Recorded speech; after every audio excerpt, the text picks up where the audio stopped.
Hello, everyone. I'm Victoire De Groote, and I'm going to talk to you about Biden's priority in terms of trade and how this will impact world trade in the coming year.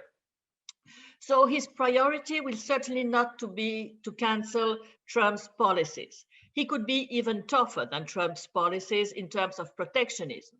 His priorities, his absolute priorities, will be buy American. But buy American means buy American products with labor in it. His priority is about people, household revenues, labor in the US.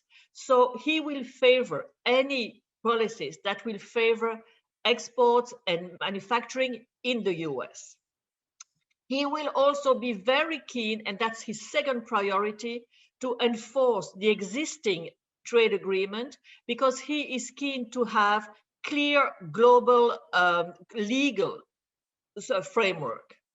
The third priority will be to build a consensus against a Western consensus against China and on all type of policies. But against China is really important.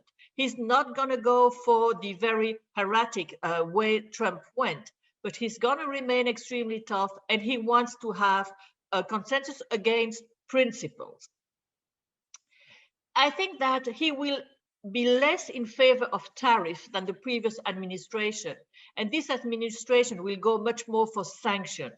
So it's more on the precise deals, on precise products, and instead of global tariffs. What we expect is that there will be a very strong focus on anti-dumping and countervailing issues.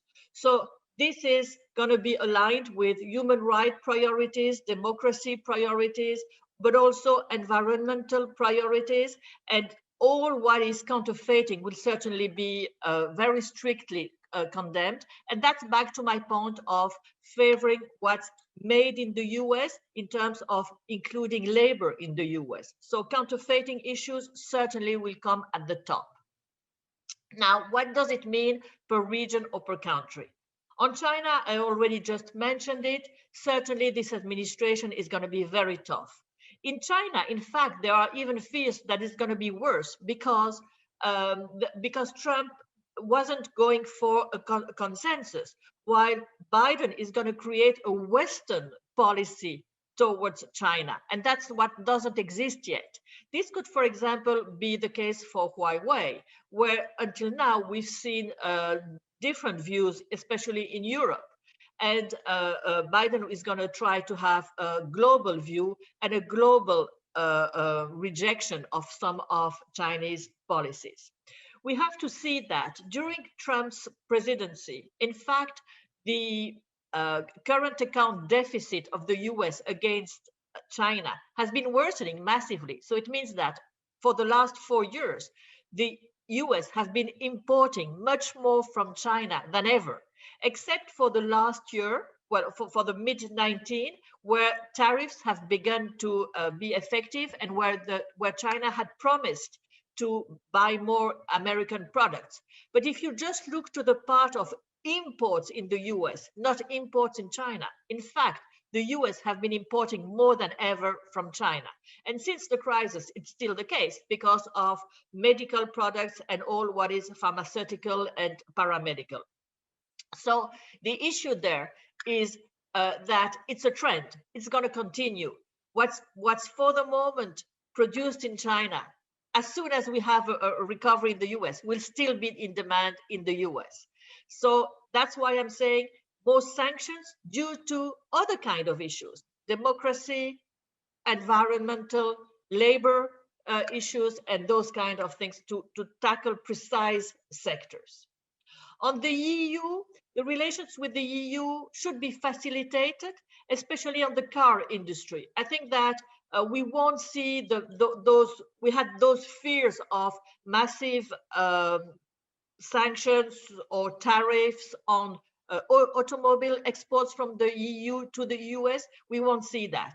But again, who's going to build the electric cars? What share will be done in the US for the US market? This is one of the booming market for this year and for the 2 or 3 coming years. But there's certainly, again, the American administration will take some measures to favor what will be built in the US instead of totally built in Europe. The UK in Europe, if I can still put it there, is less of a priority for Biden. So that's certainly not going to help the UK. The Prime Minister Johnson hopes that he will improve the relations with the US, but I don't think that that's going to have a major impact. Now, if you look to global allies, it's interesting that usual or traditional allies are Europe, just talked about it, but also Iran, Middle East, and Canada. On Canada and Middle East, the administration already took very negative measures. On Canada, it stopped the pipeline that will bring massive exports from Canada to the US. And on Middle East, it has been stopping its support to the war in Yemen from Saudi Arabia. So while on one hand, the administration is saying that they want to build consensus, go back to the traditional allies, on the other hand, they don't hesitate to take measures that are in line with their basic priorities, which are democracy, human rights, labor in the US. And we see and environmental conditions. So we see that those ones are coming on top of traditional alliances and will certainly create potential difficulties with these traditional allies. On Latin America, I think that is going to be the same. So globally, it's going to be more difficult for countries like Brazil, but it's going to be much easier for countries in Central Europe. You have to remember that under the Obama administration, the US went for bilateral agreements with these countries, and this is certainly going to come back to the top. So if I look to globally, what does it mean and where are we today? We are in a recovery of trade just for the last few months. So that is just the catch-up effect of demand everywhere. You also have to remember that because of the lockdowns and because of the situation everywhere, population in all countries and certainly in all advanced economies have been consuming more goods because they were not able to consume services. As you're not allowed to go to the restaurant, you buy something more. So that has been boosting exports of goods, and it mainly exports from China, but also from other Asian countries that have been performing really well on the exports of goods. In terms of commodities, we see that oil prices are recovering, but mainly because of a severe control in OPEC countries, control of the supply, and demand is not yet really strong. But we see that there is a positive trend. I don't expect it to be maintained, but we see some positive trend. We saw also that there is an increasing focus, and I'm certain that that will continue next year, an increasing focus on the cost of transportation, and the cost mean also the environmental cost. So that's something that will impact trade globally and will certainly favor shorter trade transportations. So what do we expect for the coming year? As I was saying, US administration will remain very protectionist, and the Chinese one will be as much. So this is not good for global trade. We believe that the global tendency will still be relatively low. After the initial catch-up of the demand that we see now, we also expect demand to stabilize globally for good, and certainly once the services will resume. So once, it's back to my example, once you can go back to the restaurant, you'll buy less goods because the people will have to balance their budget. So we expect trade of goods to stabilize on the lowest end quite rapidly. However, commodities will remain boosted by demand and by the recovery of manufacturing everywhere, and certainly that will support somehow.